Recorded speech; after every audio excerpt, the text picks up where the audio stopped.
Hey, what's up YouTube? It's K-Rod here, back with another good video for y'all today. I wanted to make this video to talk about a certain topic in boxing where I guess like people say that there is a thing called prospects in boxing, and I'm gonna basically just break it down of why I believe that there's no such thing as a prospect in boxing.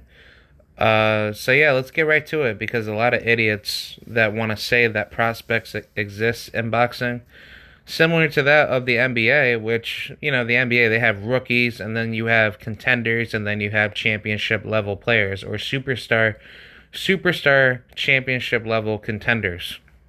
So, yeah, let's get right to it because boxing is obviously completely way different, but it does have the similar cousin-like aspects with wrestling and basketball, to say the least, as far as notoriety goes. But I'm just gonna give you guys the breakdown of why I believe prospects don't exist in boxing, and there is such a thing called contenders and rookies. So yeah, let's get right to it. I'm going to be breaking down what I believe in, and shout out to all the channels that that I support. BFTB, kind of local sports, Elda boxing, uh, Ricky Williams, Knockout Boxing 86 TV, KQKC Boxing Network, 503 Lion, Smoke City Mobcast, everybody, man. I have like mad respect for every single one of you guys. You guys are nice people. I get along with them. And also shout out to 78 Sports TV. Um, he allowed me to hop onto his panel the other day, so I was actually pretty happy to talk to everybody on that panel. But hopefully, if he's going live today, I can probably hop on there to today and just talk regular boxing with him. All right, so yeah, let's get right to it, man. I'm going to basically speak my piece, and then I'm gonna get up out of here, and then I'm gonna probably come up with another video. This is that second video will be a lot different, but yeah, let's talk about it. The reason why I believe prospects don't exist in boxing is because as a boxer, you're training to become a world champion. But when you are starting out in the game, you are training to face all the best competition around you. So my only issue is simply of the matter of what type of competition do you have to be around in order to become a contender. So my philosophy as far as how I was brought up, because I used to wrestle in high school, it doesn't matter who you face in wrestling. You face up against the best competition, starting from your first match all the way to the very end. So for boxing, that should be a little bit similar in terms of if it was set up like an actual league where you had to fight all the best competition, that would make it a lot more concise and more easier to tell what fighters are good with certain styles and what other fighters that are not good with other styles, because styles make fights. But to call somebody a prospect in the making, that doesn't exist because you are a contender at the start of your career. But I would say for starters, you are a rookie. You're a rookie in the game. You're starting to build your way up to become that number one guy. But then once you hit the contender status, now you're ready to like actually, fuck people up. Like you're actually there to start prize fighting against like the big names and the top competition. And that's when people are going to come out and see you. And then, like that third tier would be like the championship level, you know, boxing. Like that's championship level prize fighting. And that like that's what determines if you're made to be at the highest level or not, because that's what creates all the champions that you see.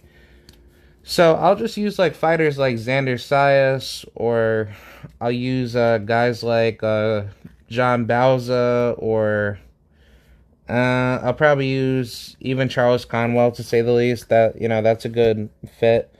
Or I'll even go with Bruce Carrington. That's also a good example. Xander Sayas is obviously 11-0, And Bruce Carrington, he's 1-0. And then Charles Conwell, I want to say he's 14-0. Yeah, I want to say he's about 14 or 15-0. And John Bauza, I want to say he's 15 or 16-0. I'm not too sure, but still, every single one of those fighters, according to all the weird boxing pundits, they would call those guys prospects.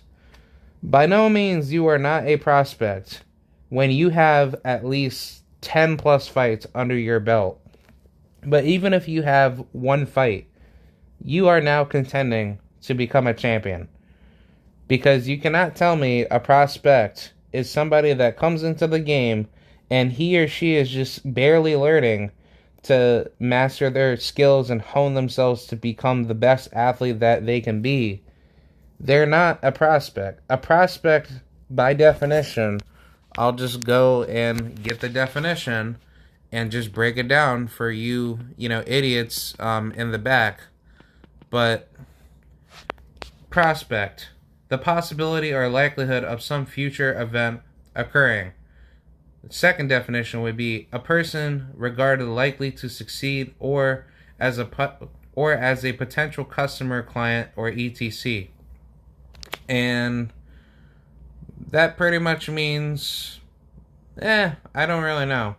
Honestly, as far as the basic definition of a prospect, it really doesn't say much, because it's just if Xander Sayas is likely to succeed as a potential athlete, does that mean prospects are blue chip as described in this definition to be somewhat successful based off of what they are doing off of the eye test? Or is it just based off of what we, the fans in boxing, of what we could perceive fighters to be somewhat good, but once they step up, let their competition, that could be the possible candidate to become the next big thing for boxing?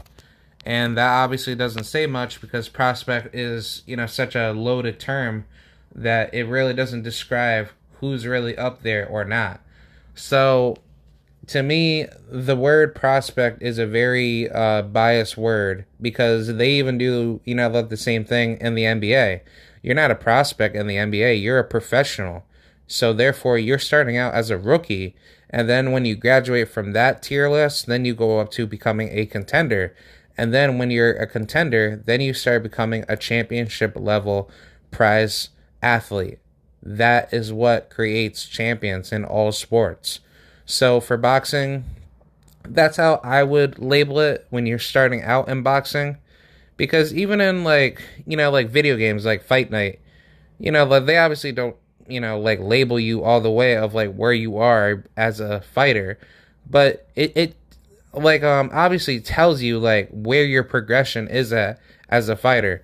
And granted, I don't really care about, I guess, the tier list in Fight Night, but I'm just using that as a primary example of how far do you progress yourself as a fighter, and where does your skill level scale on top of other fighters, around the world that you have yet to fight.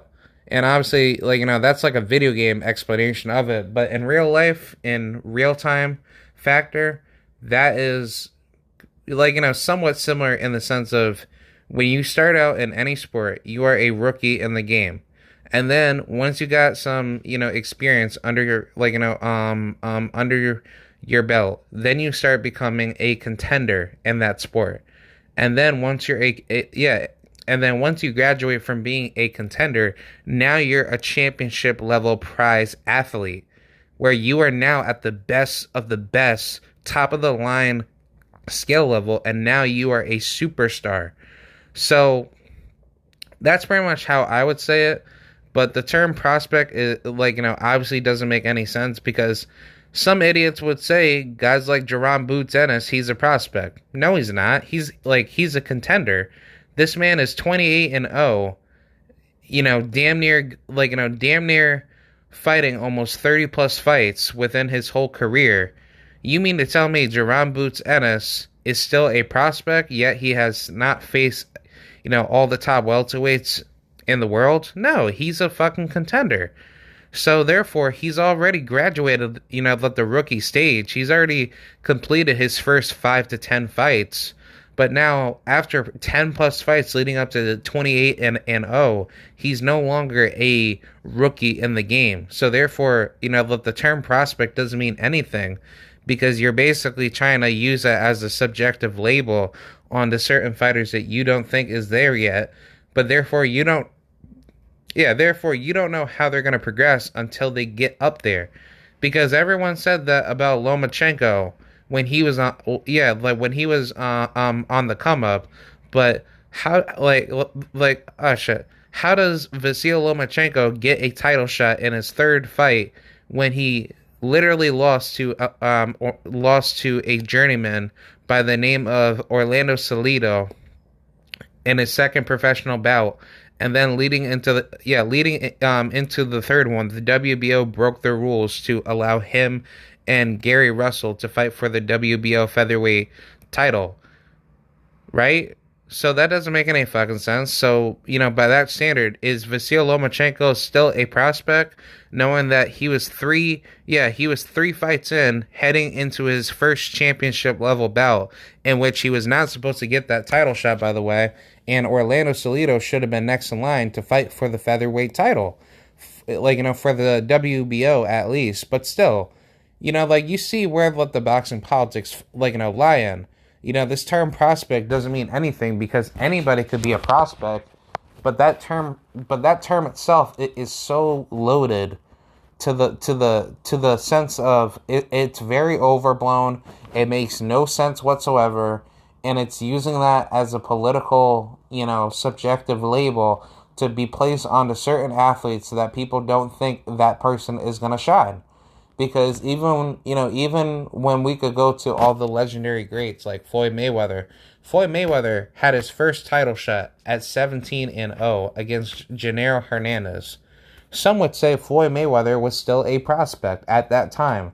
So by that definition, was Floyd Mayweather game bred enough to become a world champion, or was he not game bred enough and he was always a prospect, being pretty boy Floyd Mayweather? I'll wait and somebody can answer that for me. But until then, the word prospect is nothing but a political message or a political label to throw onto certain athletes that are not game bred enough to be successful until they show it in the ring or until they show it in their actual profession of the sport that they play. Because even in the NBA, everyone calls all the rookies that start in their very first year a prospect, but there's certain rookies out there that are actually made for the championship level competition.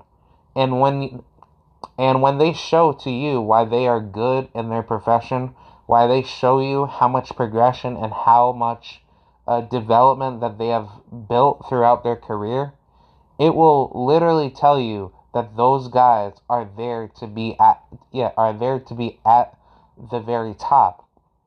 So I'll just use guys like Ja Morant or even Zion Williamson, to say the least, or plenty of other guys. Those guys are built to be championship level contenders. And once they prove themselves and once they've developed enough skill to be up there, they're going to be up there. But some guys shine after like 2 to 3 years in the NBA and they could either win a title or not. But other guys might not win a title until they're in their early 30s or late 30s. Who knows? Because, there's been plenty of times where, we've seen certain athletes in the NBA where, where we thought these people were, we're going to become multiple time champions, but then come to find out they were just not as good as that. They were not as good as people labeled them out to be.